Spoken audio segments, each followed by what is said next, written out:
A todos los oyentes de Radio María, un día más, con la gracia del Señor, proseguimos el comentario del Catecismo de nuestra Madre la Iglesia. Llegamos hoy al punto 2728. Con él queremos concluir el apartado que dice las objeciones a la oración. En el programa de ayer comentábamos las objeciones en cuanto a mentalidades contrarias a la oración. Existen mentalidades contrarias que nos influyen más de lo que suponemos. Mentalidades como son el practicismo, o entender que lo único que vale es la ciencia, o hacer un dios del sensualismo y del confort, el activismo. Bien, ese tipo de mentalidades lógicamente influyen mucho.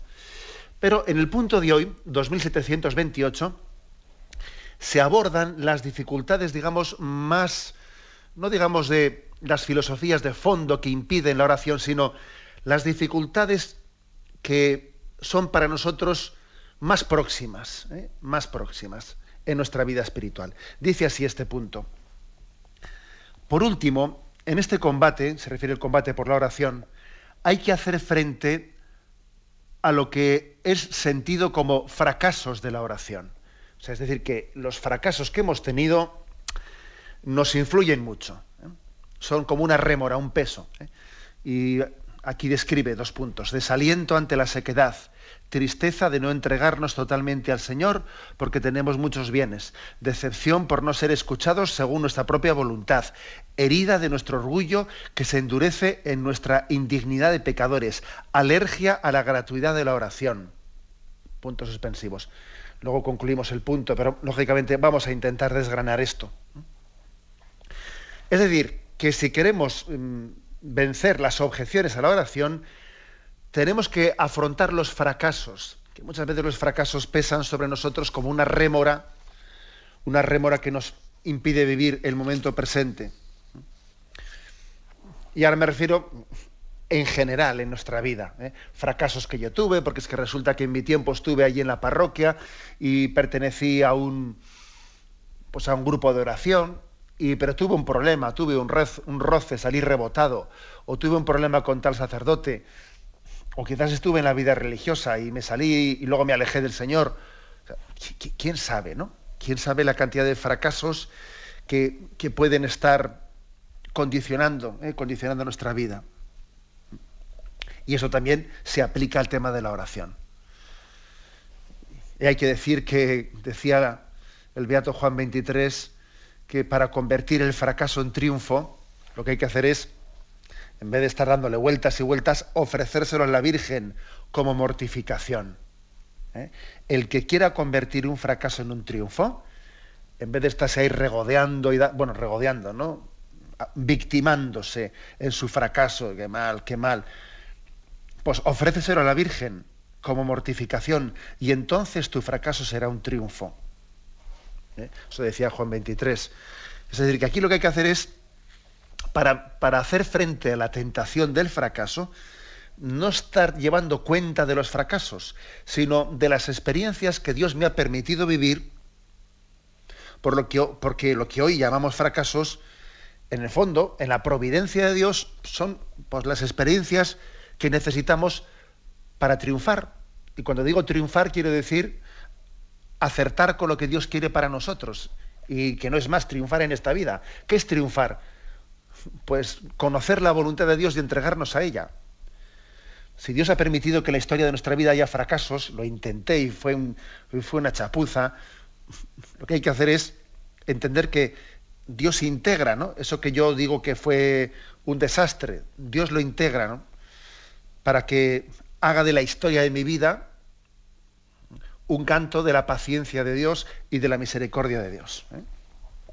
Que hay por ahí un refrán muy gracioso que dice que la diferencia entre un hombre inteligente y un tonto radica en que el inteligente se suele reponer fácilmente de sus fracasos, mientras que el tonto nunca logra reponerse de sus éxitos. Tiene su gracia el refrán, ¿no? El inteligente se repone fácilmente de sus fracasos y el tonto nunca logra reponerse de sus éxitos, ¿no? Porque está pensándose que todo va bien y está en eso engreído, envanecido, eso, y no se entera. Es decir, no nos lamentemos, o sea, la actitud propia del cristiano tiene que ser decir, bueno, yo parto de este momento, este es un momento de gracia. ¿Eh? Con lo cual, lo que yo no puedo pensar es que, claro, como tengo toda la rémora anterior, ya no hay nada que hacer. No, hoy es día de gracia. Y la historia pasada de mi vida no únicamente es que yo quiera hacerla desaparecer, no, es que Dios se va a servir de ella para que también aprenda, porque uno aprende de todo, aprende hasta de lo que no debiera haber sido, o de lo que Dios no quiso haber hecho. O sea, Dios aprende de todo. El joven, el hijo pródigo, cuando retorna a casa del padre, retorna con una experiencia muy rica, y que también le hace muy propicio para poder transmitirla a hermanos suyos menores, porque él vivió la experiencia de lo que fue el fracaso de apartarse de la casa del padre. Bueno, pues digamos lo mismo también, aquellos que hemos tenido nuestros fracasillos en la vida de oración, en la vida espiritual, y ahora y tenemos una especie de rémora y que dicen, bueno, pero ahora será posible, o sea, ahora voy a poder vivir hoy una vida espiritual cuando tantas veces, ¿no? Pues he fracasado en ello. Bueno, de ahí parte el punto del catecismo de hoy, ¿no? Hay que hacer frente a ese sentimiento de los fracasos, porque a veces sencillamente nos quedamos estancados en el sentimiento de fracaso, que es algo muchas veces poco racional y muy visceral, un sentimiento de tristeza, de estar desolado, de falta de confianza, ¿no? Falta de confianza. Y dice, hay que hacer frente, dice el catecismo. Coger el toro por los cuernos, ¿no? Como decimos. Entonces, vamos aquí poco a poco viendo en qué se suelen traducir ese sentimiento de fracaso en la oración. Dice, primero, desaliento ante la sequedad. Esto suele ser lo primero. Una de las sensaciones primeras de fracaso nos suelen venir de que uno dice es que no siento nada, ¿no? Estamos en una cultura que se caracteriza bastante por una carencia de afectividad muy grande. También, por otra parte, hay una concepción de amor romántico muy generalizada, y entonces, bueno, pues parece que también eso lo traducimos a la oración, y entonces en cuanto que en la oración nos faltan gustos, en cuanto nos faltan sentimientos, pues parece que esa oración está mal hecha. ¿Para qué me sirve la oración? Yo quería haber extraído de ella unos gustos interiores y no he sentido nada, me he sentido vacío, ¿no? Me he sentido seco. Entonces parece que la oración, claro, es un error, obviamente, es un error el que nosotros en la oración busquemos los sentimientos que Dios nos da, en vez de buscar a Dios en sí mismo, no por los caramelitos que Él nos da, ¿no? Sino Dios en sí mismo. Claro, es que si resulta que yo valoro la oración si obtengo de ella una serie de sentimientos, ¿no? Que parece que me derrito. Bueno, a mí usted, eso usted no tiene por qué exigirlo de la oración. Ni tampoco siquiera puede decir que está mejor hecha la oración, porque tenga determinados sentimientos, digamos, muy palpables o experimentables. Como digo, nosotros en la oración no buscamos los sentimientos, tener sentimientos, buscamos la voluntad de Dios, que es distinto. Buscamos su persona, buscamos su amor. Decía Santa Maravillas de Jesús, en alguna de sus cartas, dice, el Señor no nos pide el sentimiento, sino la voluntad. Una frase más precisa es que no se puede decir. El Señor no nos pide el sentimiento, sino la voluntad. ¿Por qué? Porque el sentimiento es un tanto incontrolable. Yo no puedo programar el que yo en la oración de hoy sienta una cosa o sienta la otra. El sentimiento tiene algo de irracionalidad que se nos escapa al control. Pero sin embargo la voluntad es otra cosa. La voluntad está en nuestra mano. Dios la ha puesto en nuestra mano y quiere que se la entreguemos, ¿no? El Señor no nos pide el sentimiento, sino la voluntad. Y decía ella también en otra carta, Santa Maravillas de Jesús, ¿qué le importa a usted que no tenga el sentimiento de la fe? Si está viviendo de ella a cada momento. Usted está viviendo de la fe. Entonces, ¿qué le importa no tener el sentimiento de la fe? Entonces, ¿qué es lo principal? Lo principal es vivir de la fe, vivir de ella. No estar diciendo, lo he sentido, no lo he sentido. Si por sus frutos los conoceréis. Lo importante son los frutos, no lo que he pensado, lo que se me ha pasado por la cabeza, lo que he sentido, lo que no he sentido.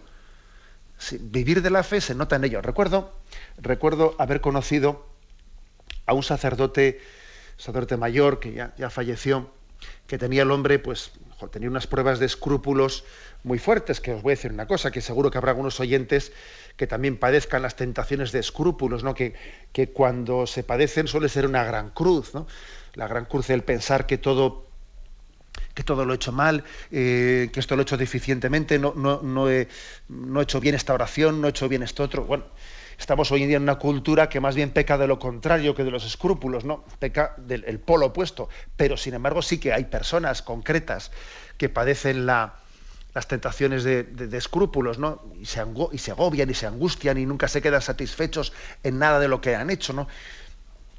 Y entonces me acuerdo que este sacerdote en una ocasión pues estaba celebrando la Eucaristía y tenía la sensación de que nunca la había celebrado bien, que cuando consagro no estoy pensando en las personas que he consagrado, no sé si he tenido intención de hacer lo que la Iglesia quiere que haga un sacerdote, luego igual no, la consagración ha sido inválida, y estaba el hombre en esos líos propios de los escrupulosos que son un sufrimiento tremendo para ellos, ¿no? Y recuerdo que le dije a este sacerdote, le dije, pero mire usted, olvídese de que en este momento usted ha pensado o no ha pensado, no sé si he hecho cuando he pronunciado la consagración, si tenía yo en la mente las palabras que estaba, olvídese de eso, no se torture. ¿Usted aquí para qué ha venido? Si usted ha venido para celebrar la Eucaristía, ¿usted para qué ha entregado su vida a Dios? Pues para servirle a Él. O sea, usted, su vida, los hechos, traducen la fe. O sea, ahora déjese que lo he sentido, no lo he sentido, en el momento que he pronunciado la palabra, me parece que estaba un tanto despistado. O sea, obviamente, eso es lo que dice aquí esta expresión de Santa Maravillas de Jesús, ¿no? ¿Qué le importa a usted que no tenga el sentimiento de la fe? Si está viviendo de la fe a cada momento. O sea, aquí lo que importa es vivir de la fe, no que ahora tenga sentimiento, no tenga sentimiento. Bueno, no es exactamente lo mismo este caso que el del escrúpulo que he puesto, pero bueno, creo que sirve para iluminarlo. Sirve para iluminarlo. Lo importante no es el sentimiento que yo os traigo de la oración, sino el acto de fe que yo hago de que sé que estoy con Dios. Aunque esté árido, aunque esté seco interiormente. Hay que decir que nuestra identificación con Dios, según dice ese versículo de la Escritura, se da en la fe. El justo vivirá por la fe. No dice vivirá por el sentimiento, no, vivirá por la fe. Y hay muchas personas que se desalientan porque quizás no han tenido quien les explique y quien les haga entender que lo principal de su vida de oración es el acto de fe, de estar con el Señor y saberse acompañado con Él, aunque tenga que hacerlo en sequedad. Bueno. Bien, tenemos un momento de reflexión y continuaremos enseguida. Catecismo de la Iglesia Católica, con Monseñor José Ignacio Munilla.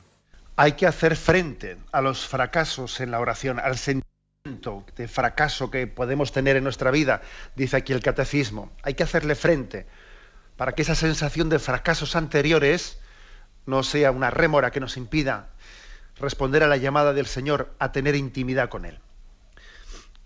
El segundo tipo de fracaso que nos suele a veces acompañar en la vida, al que hace aquí referencia el Catecismo, es el siguiente: tristeza de no entregarnos totalmente al Señor, porque tenemos muchos bienes. Es una evocación del pasaje del joven rico, ¿lo recordáis? ese joven rico que después de encontrarse con el Señor y que él le dijo, vende todo lo que tienes y sígueme, el joven se quedó, al oír esto, se sintió contrariado. Otras traducciones dice se sintió abatido, contrariado, y se marchó entristecido porque era muy rico. Entonces, aquí el catecismo dice que una de las rémoras que tenemos, de los fracasos, ¿no?, que nos persiguen en la oración, es el sentimiento de tristeza porque no nos hemos entregado al Señor y entonces no me siento satisfecho de mí mismo, no tengo la alegría de haberme dado al Señor, y entonces ahí tengo una sensación de que soy pues un mediocre, y entonces pues para ser así no sé si merece la pena rezar, si total estoy aquí y tampoco me voy a entregar totalmente, no soy como el joven rico que he venido aquí para ver qué me dice Jesús, y claro, él me dice palabras exigentes que yo no soy capaz de traducir, me hace sentirme fatal. Entonces, como me hace sentirme fatal, me quedo decepcionado de mí mismo, y cualquiera sigue rezando así, ¿no? Este es un poco el panorama que describe aquí el catecismo. Bueno, entonces, ¿qué ocurre? Aquí lo que hay que hacer es desenmascarar este círculo vicioso. Digo círculo vicioso porque esto es una especie de tristeza retroalimentada. Estoy triste por estar triste, o sea, estoy triste porque considero que no sigo al Señor con generosidad. Y entonces estoy triste de estar triste. Bueno, pues muy bien, pues esto es una tristeza retroalimentada que me puedo estar toda la vida lamentándome y quedarme en eso totalmente. Hay que romper ese círculo, obviamente, hay que romperlo. Hay que pasar del lamento al remedio. Y claro, ¿y dónde está la clave para poder romper ese círculo de tristeza y de desaliento? ¿Dónde está la clave? ¿Que hay que tener más fuerza de voluntad? Bueno, obviamente todos necesitamos ese don, ¿no?, de que la gracia fortalezca nuestra voluntad. Pero como muchas veces me habéis escuchado, posiblemente no esté ahí la clave. No está ahí la clave. La clave en la que todavía el joven rico no ha abierto los ojos, ese joven rico que está delante de Jesús y que se percata, piensa que, Jesús me pide demasiado, eso que me pide es excesivo. La clave está en esa parábola del tesoro escondido, de la que todavía no se ha percatado el joven rico. Él no se ha percatado de que Jesús no ha venido a pedirle nada, sino a dárselo todo. Y eso todavía le falta por descubrirlo. La clave está en esa parábola del tesoro escondido, que una vez encontrado uno entiende que es un chollo y oculta ese tesoro, lo tapa, va y vende lo que tiene, comprar ese tesoro. Bueno, es decir, que la clave para salir de esas sensaciones de tristeza porque no me entrego totalmente, y entonces como no me entrego totalmente me quedo hecho polvo, la clave no está en tener más fuerza de voluntad, que siempre será bueno, claro, sino en conocer verdaderamente el rostro del Señor, en conocerlo verdaderamente. Esa tristeza, dice aquí, ¿no?, de no entregarnos totalmente al Señor, pues es una evidente manifestación de amor propio. La tristeza es una manifestación de amor propio, que corta las raíces de la fe y las raíces de la confianza, ¿no? Y dice, es que por lo menos no me puedo sentir bien, ¿no? O sea, me gustaría sentirme orgulloso de ser santo, ¿no? ¿Me explico? Lo digo un poco así, como ridiculizándolo, pero creo que hay una gran verdad detrás de esta ridiculización. Me gustaría sentirme satisfecho, ¿no? Satisfecho y alegre y contento de que, mira, se lo he dado todo a Jesús. Detrás de eso se esconde mucho amor propio, mucho amor propio. Y esa tristeza suele ser una manifestación evidente de amor propio. No es una tristeza porque te duela que el Señor no es amado como debiera de ser amado. No. Lo que te duele es tu amor propio, tu orgullo. Y decía San Agustín que Dios lo que más odia después del pecado es la tristeza, porque nos predispone al pecado. Repito esta frase de San Agustín, dice, Dios lo que más odia después del pecado es la tristeza, porque nos predispone al pecado. Incluso hay muchos autores espirituales que dicen que los pecados capitales son 8 en vez de 7 y que el octavo sería la tristeza. Sería la tristeza. Bueno, pues esta es la clave, ¿eh? Que ese tipo de tristeza porque yo me parece que no le he dado a Dios todo lo que debe haberle dado y entonces me autodesprecio y tengo una sensación de fracaso y entonces ¿para qué? Si no sirve de nada hacer oración y ¿para qué voy a continuar? Si total, si soy un desastre. Eso de arrepentimiento tiene muy poco, de contrición cristiana tiene muy poco. Y hay espacios de tristeza que solamente pueden ser llenados por Dios. Y uno es este. Es decir, Dios está más allá de mi pecado. Dios me quiere a mí por encima de la autosatisfacción que yo tenga de mí mismo. De alguna manera, la tristeza no deja de ser como un mirarme a mí mismo. La preocupación de mirar a mi alrededor, ¿no? Y la fe es mirar hacia arriba. Es como decir, mira, tienes que dejar de mirarte al ombligo. Es que mientras que no rompas esa lamentación, no avanzarás en la fe. Mira, la única tristeza es no ser santo, ¿no? Como decía León Bloy, sí, pero posiblemente lo que más te impide no serlo es el hacer de tu yo el centro de tu existencia, de tu amor propio, el centro de tu existencia. Luego, curiosamente hay que decir que, para empezar, hay que cambiar el criterio de por qué me siento bien y por qué me siento mal. Tenemos que tener un corazón que se alegre de todo aquello que le da gloria a Dios. Eso tiene que ser lo que a mí me alegre el corazón, lo que glorifica el nombre de Dios. Y a veces nosotros, fijaros, yo lo he dicho en este programa en alguna otra ocasión, ¿no? Se dice, el hombre ha sido creado para dar gloria a Dios. Yo creo que esto es importantísimo, que entendamos que eso es lo prioritario. Como consecuencia, hemos sido creados para ser santos, ¿no? Pero fijaros bien, San Ignacio de Loyola dice, hemos sido creados para dar gloria a Dios. Lógicamente damos gloria a Dios siendo santos, ¿no? Pero está bien formulado, como él lo dice. No dice, hemos sido creados, la finalidad de nuestra vida es que yo sea santo. Bueno, vamos a ver, no. La finalidad de nuestra vida es que yo dé gloria a Dios. Y ojalá le dé gloria a Dios siempre siendo santo. Y algunas veces le daré gloria siendo humilde dentro de mi ser pecador. Porque claro, a veces la forma que tenemos de glorificar a Dios, por ejemplo, las almas del purgatorio, las almas del purgatorio le glorifican a Dios, pues no siendo perfectamente santas, sino acogiendo la misericordia de Dios que les purifica para irse poco a poco. O sea, por lo tanto, fijaros esto bien, la finalidad de nuestra vida no es el perfeccionismo, es glorificar a Dios. Ojalá le glorifiquemos siendo santos, pero muchas veces le vamos a glorificar en medio de nuestras imperfecciones, abriéndonos a la misericordia de Dios.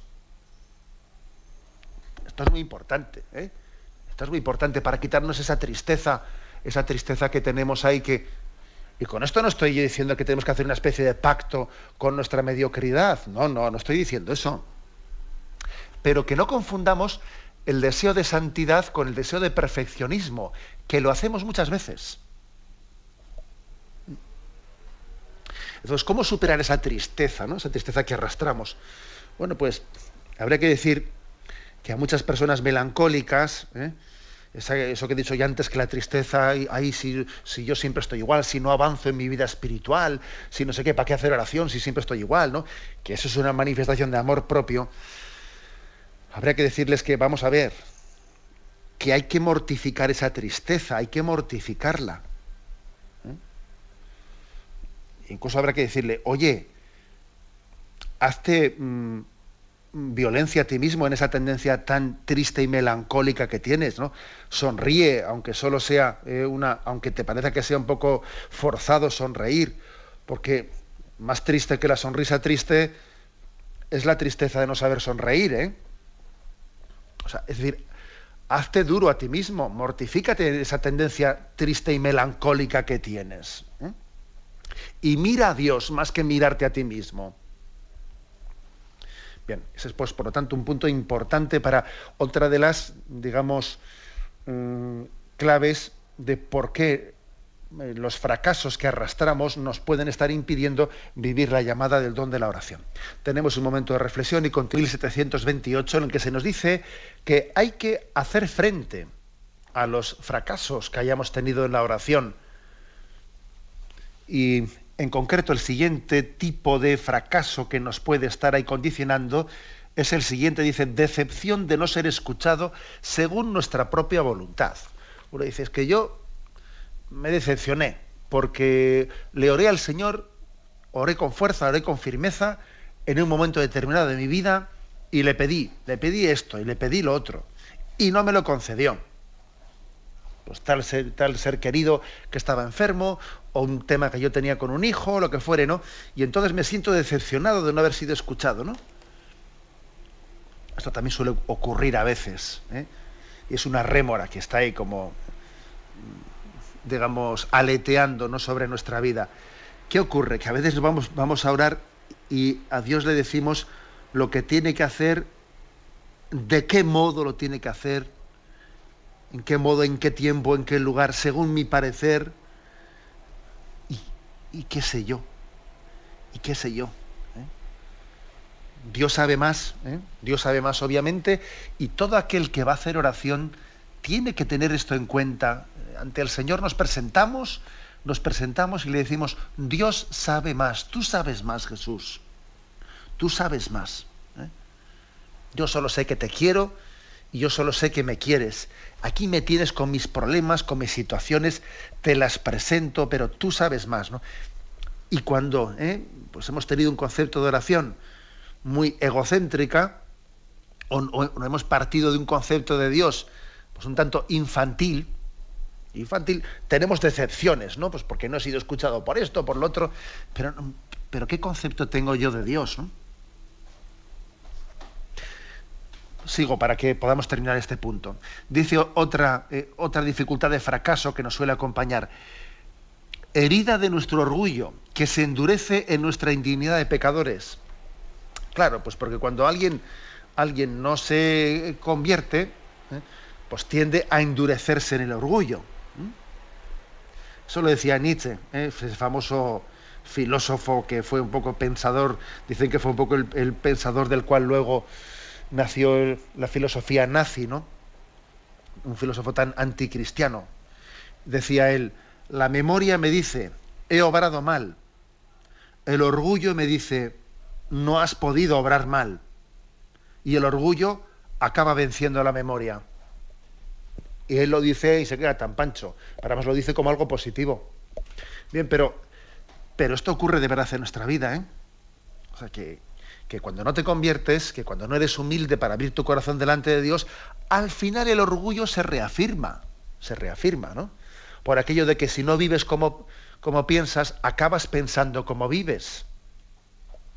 Claro, o te conviertes, o si no, y pides perdón humildemente, o si no, con el tiempo lo que dices: aquí saco pecho yo, y quién dice que mi vida no sé qué, ¿no?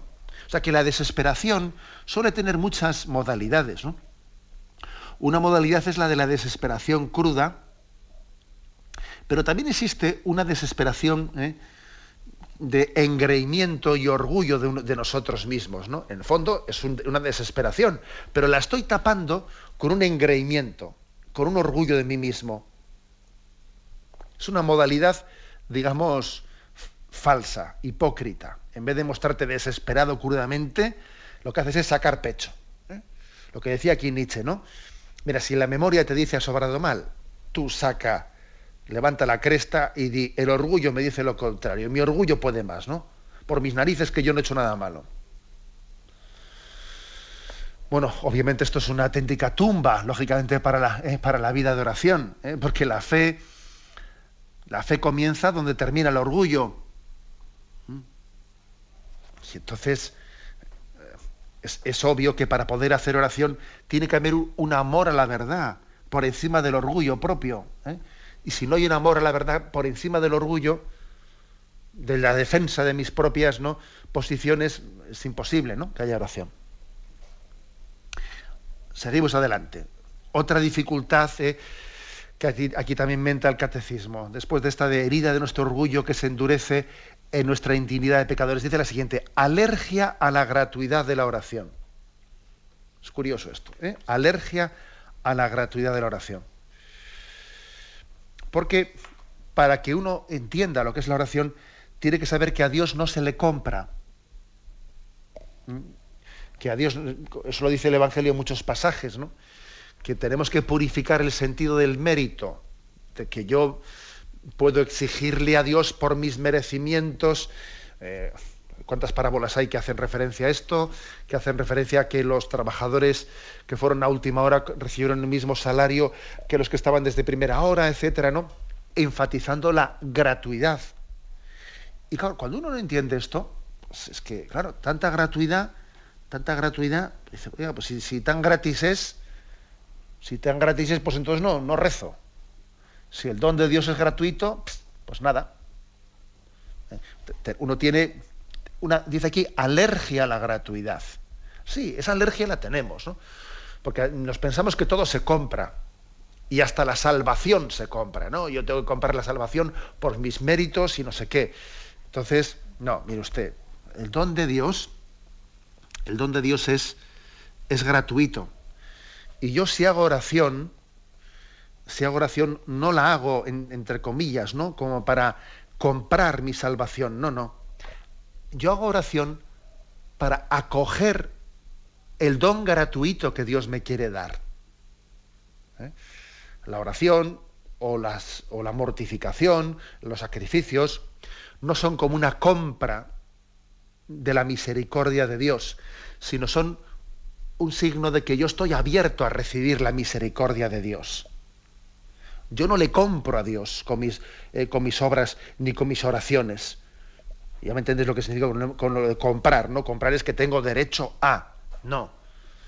Yo lo que hago es abrirme, en esa conciencia de gratuidad, abrirme a acogerlo. Porque si no hiciese oración y si no tuviese esa mortificación, esa disposición de sacrificio de mí mismo, sería un signo de que no estoy acogiendo el don de Dios, de que no lo acojo, de que no tengo conciencia de gratuidad. Como tenemos una cierta alergia a estos conceptos, nos cuesta hacer oración. Claro que nos cuesta. Sí, dice, bueno, es que claro, si nos dijesen así claramente que, a ver, ¿cuántas oraciones tengo que hacer para comprar la salvación? Pues venga, pues las hago. Si me dicen que durante mi vida tengo que rezar tantos cientos de rosarios, pues ya yo mismo ya me organizo y ya voy a ver cómo cumplo con todo. No, claro, estoy convencido de que si el concepto de la salvación fuese así, con una especie de compra y no de una gratuidad, sería más fácil para muchas personas hacer oración. A ver, ¿qué es lo que dice el joven rico, El joven rico, a ver, ¿qué tengo que hacer para la vida eterna? Venga, dímelo, que tengo aquí la lista preparada, a punto, ya lo hago yo, y así tengo ya el pasaporte perfectamente preparado para ir al cielo. Venga, dime, ¿cuántas cosas hago? Y la sorpresa que se lleva el joven rico es que las cosas no son así, ¿no?, sino que él tiene que aceptar en gratuidad el don de Dios.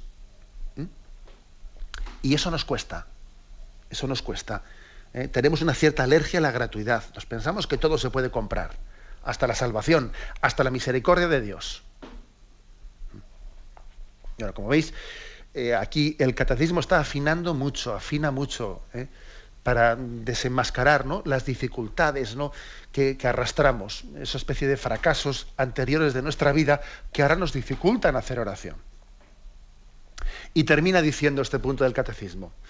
A ver, la conclusión es siempre la misma. ¿Para qué orar? Es decir, que el que tiene estas dificultades, pues desaliento por la sequedad, o tristeza porque no me he entregado al Señor, decepción porque no fui escuchado, herida de mi orgullo, alergia a la gratuidad. Dice, al final la conclusión es la misma. ¿Para qué orar?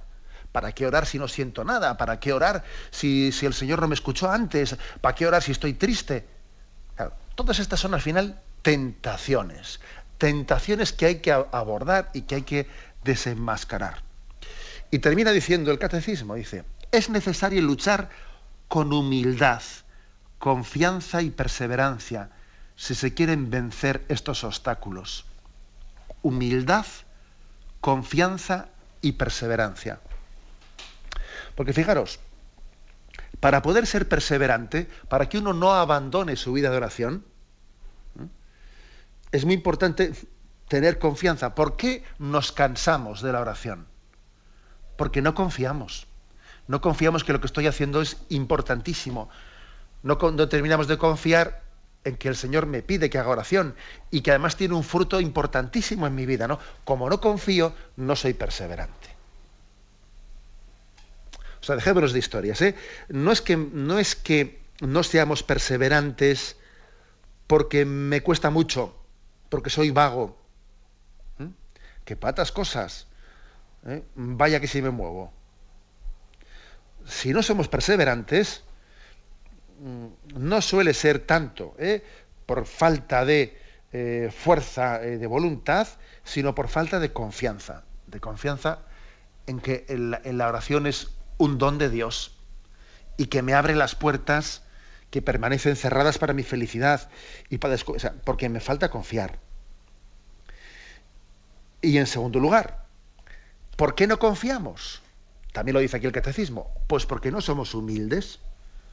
O sea, la clave de la perseverancia está en la confianza y la clave de la confianza está en la humildad. Para aprender a confiar hay que ser humilde. Porque claro, si uno piensa que todo tiene que ser según su modo, según yo lo planee, según yo lo entienda, según me cuadre con mis pensamientos, mira, eso no se puede, eso no vale nuestra relación con Dios. En la relación con Dios hay que dejarle a Él la iniciativa. O sea, para poder tener confianza es obvio, ¿no?, que uno tiene que dejarle la rienda a Dios. Hay que ser humilde. Hay que ser humilde para decir, Dios es mi Padre y me fío más de mi Padre que de mí mismo. Así o sea, me fío más de mi Padre que de mí mismo. Y ese es el principio de humildad. Humildad es vivir en verdad y vivir ante la realidad de que Dios es mi Padre, me quiere, me cuida, y de ahí se desprende la confianza. Por lo tanto, fijaros la frase última. Es necesario luchar con humildad, confianza y perseverancia. Y dice luchar, no dice cruzarse de brazos, porque a veces cuando yo hablo de gratuidad, etcétera, alguno se puede pensar que estamos predicando un ideal, no sé, en el que insistamos tanto en la gracia y en la gratuidad de Dios, es como que nosotros nos vamos de vacaciones, ¿no? La voluntad se va de vacaciones. No. Dice, es necesario luchar con humildad, confianza y perseverancia si se quieren vencer estos obstáculos, del desaliento ante la sequedad, de la tristeza de no habernos entregados en nuestra vida, de la decepción de que no fuimos escuchados, de la herida del orgullo que se autoafirma, de la alergia hacia la gratuidad, ¿no? Que Dios nos conceda, pues, ser perseverantes, de tener confianza para poder perseverar y de ser humildes para poder ser confiados. Lo dejamos aquí y damos paso a la intervención de los oyentes. Podéis llamar para formular vuestras preguntas al teléfono 917-107-700. 917-107-700.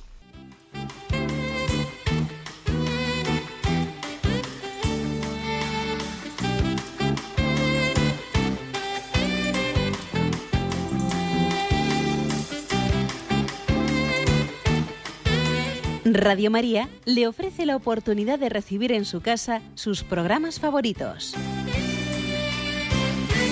Ahora lo puede hacer a través de nuestra página web www.radiomaria.es o bien llamándonos al 917-107-700. Pídanos el programa que más le interesa en cualquiera de sus emisiones, especificando el día y la hora que lo ha escuchado.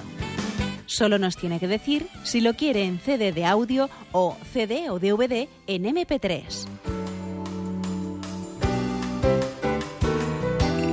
Haga su solicitud en el 917-107-700 y en www.radiomaria.es. Radio María, más cerca de usted.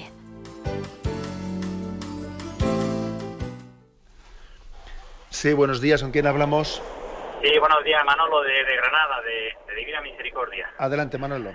Pues nada, era para hacer un comentario respecto a esto último de la gratuidad de la oración, porque me ha llamado un poco la atención el concepto que sí es cierto que a veces podemos tener de comprar, ¿no? De comprar beneficio a Dios, ¿no? Pero sí hay una cosa que a mí me fue un motivo muy grande de alegría cuando yo me convertí, ¿no? El poder descubrir que a través de nuestra intercesión pues podíamos obtener muchos beneficios para otras personas, ¿no? Por ejemplo, como fue San Agustín, ¿no? Que de alguna forma pues se atribuye las oraciones de su madre en su conversión, ¿no? No es que sea exactamente una compra de la salvación, pero bueno, pues creo que es un motivo muy importante de alegría y que te empuja mucho a luchar el saber que el poder hacer oración o ofrecer determinados sacrificios pues puede redundar en un mayor acercamiento de unas personas hacia Dios, ¿no? Sobre todo cuando ahora mismo, por la sociedad en la que vivimos, posiblemente estamos rodeados de muchas personas en las que en las que no nos queda más que decirle, o sea, ya no puedes decirle más porque incluso se rompe la amistad y a lo mejor lo único que ya te queda por hacer por ellos es la oración, ¿no? Quería un poco que me explicase un poco o que me aclarase un poco el punto porque si bien Dios nunca va a forzar a nadie a la salvación, supongo que esa intercesión puede arrojar mucha luz y puede ayudar a que de verdad haya una conversión, incluso en personas totalmente alejadas de Dios, ¿no? Gracias. De acuerdo, gracias a usted. Y bueno, pues creo que obviamente la aportación que hace el oyente es interesante, ¿no? Yo cuando he insistido que la salvación no se compra, en ese sentido, pues que para nosotros tiene la palabra comprar, que es yo tengo un derecho y tú me lo das porque te lo he pagado, ¿no? Sino que es un don gratuito. Eso no quiere decir, fijaros bien, que Dios, por su misericordia, no nos haya también introducido, por su gracia, en colaborar con Él para alcanzar también de Dios las gracias para nuestra salvación y para la de nuestros hermanos. Eso de que el que te creó sin ti no te salvará sin ti. O sea, es decir, la gracia de Dios es gratuita y además Dios es tan misericordioso que nos hace a nosotros participar del don de la salvación. Me acuerdo que aquí yo puse un ejemplo en su tiempo cuando explicamos el tema de la gratuidad, que era el ejemplo de que cuando vamos a misa, de pequeñitos, nuestros padres, cuando llega el momento de pasar la bolsa, de pasar la colecta, nos ponían en nuestra mano una moneda para que nosotros la echásemos a la bolsa. Y entonces, bueno, vamos a ver, ¿quién es el dinero? ¿Es tuyo el dinero? No, es de tu padre. Entonces, en el fondo, vamos a ver, la limosna es de tu padre, que te la ha dado él. Sí, pero tu padre ha querido que tú la cojas y la eches con tu propia mano. Y ha querido que tú concurses y que tú tengas también el mérito, entre comillas, de haberle echado la bolsa y no habértela metido a tu bolsillo. Sería ridículo, ¿no?, que uno dijese, mira qué generoso he sido, pero si te lo ha dado tu padre.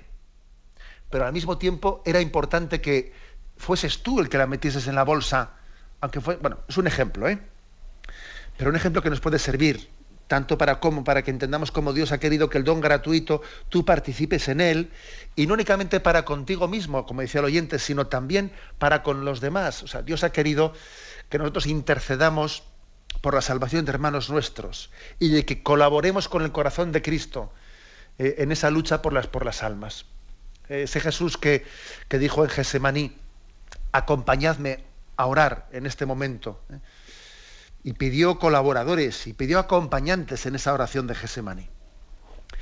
Adelante, vamos a pasar a un siguiente oyente. Buenos días. Hola, buenos días, padre. Sí, le escuchamos. Pues yo rezo por las mañanas los laudes, la intermedia, la víspera, los rosarios. Y bueno, que quisiera estar siempre en la presencia de Dios, y creo que es así, aunque falle en muchas cosas, pero yo sé que el Señor es más grande que lo que yo me pueda juzgar, como usted ha dicho, que sabe más que yo, y no desespero en ese sentido. El Señor me sostiene, porque aunque pasa por todo eso procesos que usted ha relatado también, veo que me hace mucho bien, no solo a mí, sino a mi familia, a los que están alrededor. Y yo decía como Santa Teresita de Lisieux: Señor, dame un ascensor, que este camino es muy duro. Y es verdad, yo ahora hago la oración personal y quedo dormida, pero en brazos de Dios. O sea, yo me siento, no un sentimiento, sino que eso me da mi fuerza para amar, que es lo importante al otro. De acuerdo. Bueno, pues la verdad es que creo que en eso último que ha dicho el oyente nos da una gran enseñanza, ¿eh? Yo quedo fortalecido para amar. El que después de hacer oración abriga mejores sentimientos, ya ha obtenido la respuesta a sus súplicas, ¿eh? Cuando uno se pone a hacer oración y dice, vamos a ver, fijaros, no tenemos que hacer la oración buscando sentimientos, ¿no? Pero sin embargo, el que después de haber hecho oración tiene, o sea, se sabe con una conciencia más viva, ¿no?, llamado por Dios a amar, es que ha hecho bien la oración. No que haya tenido en ella determinados sentimientos, sino que sabe que la conclusión es que a mí me lleva más a amar a Dios y amar al prójimo, con la capacidad consecuente del olvido de uno mismo, porque es imposible poder amar más a Dios y al prójimo sin que eso conlleve también más olvido de nosotros mismos. Adelante, pasa al siguiente oyente. Buenos días. Hola, buenos días. Sí, buenos días. Te llamo desde Salamanca. Adelante. Mire, monseñor, me han confortado mucho las palabras que usted ha dicho sobre la oración, porque yo soy una de las personas que, al faltar mi esposo, que hace ya 11 años que murió, yo me he encontrado más con Dios. Entonces yo hago oración todas las mañanas con el libro del Magnífica. Y algunas veces las oraciones, las lecturas, muchas veces algunas cosas no las comprendo, pero al decir usted que pensamos que que la oración nos sirve porque no nos concentramos o porque no creemos que Dios no nos escucha, pues me ha confortado mucho, porque yo pensaba eso. Digo, yo estoy rezando, pero me parece a mí que yo esta oración no la estoy haciendo bien, porque luego me voy a otro sitio, mi pensamiento va a otra cosa, y digo, esto no se me sirve de nada. Y al decir usted que eso no es, que eso es falta de humildad, pues reconozco que es así. Muchas gracias, padre. Bien, gracias a usted. Y es importante que caigamos en cuenta de esto, ¿no? Es decir, el fruto de la oración, la calidad de la oración, no la puede dar mi comprensión de las cosas, ¿no? El que yo, porque es una comprensión egocéntrica. El que diga, mira, es que lo he entendido todo muy bien y entonces me han quedado las cosas claras, y entonces parece que estamos valorando la oración desde nosotros mismos, ¿no? Y no es así, Uno en la oración, lo importante es que le ponga en presencia de Dios, aunque tenga dificultad de entender un texto, y aunque le gustaría que hubiese alguien al lado suyo pues que se lo descifrase bien, también es normal, es normal que uno tenga deseo de entender mejor las cosas, pero no es esa la esencia de la oración, sino ponernos en su presencia y confiar en Él y amar más. Adelante, paso a un siguiente oyente. Buenos días. Buenos días, monseñor. Sí. Mire, el marido de una amiga está en fase terminal y está dando muchas muestras de fe y de alegría, y que va a estar enseguida en presencia de Dios. Pero sin embargo yo le digo, en base a que hay que luchar con humildad, confianza y perseverancia, como usted dice, que es un poco egoísta, porque no le está pidiendo a Dios que su sanación para poder seguir siendo un verdadero instrumento de Dios aquí en la tierra, que yo creo que hace buena falta. Y él me dice que sí, pero ¿y si no hago las cosas bien? Bueno, yo no sé si estoy actuando bien o estoy actuando mal. Si me lo aclara, por favor. Pues mire, la verdad es que me pone usted en un aprieto. La verdad, yo nunca me he visto en la tesitura de decirle a alguien que no estás pidiendo la sanación, tienes un cáncer, en principio pues es un cáncer que puede ser terminal, que puede quedar con tu vida. Entonces, el no pedirle a Dios explícitamente mi sanación, mi curación, puede ser por una falta de... o por un egoísmo, como dice usted. Hombre, pues podría serlo, ¿eh? Podría ser que alguien, por una falta de fe, de confianza, podría decir, renuncio a pedir esto, pero es bastante extraño, ¿sabe usted? Es bastante extraño porque contamos con que todos tenemos un instinto de supervivencia, que nos solemos agarrar a él incluso hasta más de lo prudente, ¿no? Porque parece que queremos a veces alargar las cosas hasta de una manera desproporcionada. Con lo cual, contando con que ese instinto de supervivencia, de agarrarnos a la vida, existe en nosotros y todo el mundo lo tiene de una manera o de otra, yo no le diría eso, ¿sabe? Yo no le diría eso a ese enfermo. Es decir, él está delante de Dios, como usted dice, está haciendo oración bien. Deje que el Espíritu Santo le inspire a él, le inspire su forma de hacer oración, y qué es lo que quiere pedirle y de qué manera quiere presentarse delante de él, porque aunque en teoría pues podría caber que una persona, ¿no?, pues por no pedir ese don esté manifestando una falta de confianza, pero yo creo que hay que confiar en esa acción del Espíritu en ese enfermo en ese momento de su vida. Hay que confiar, el Espíritu Santo está actuando en él y la prueba es que tiene esa confianza y esa humildad pues que usted ha manifestado. Bien, tenemos el tiempo cumplido. Me despido con la bendición de Dios Todopoderoso, Padre, Hijo y Espíritu Santo. Alabado sea Jesucristo.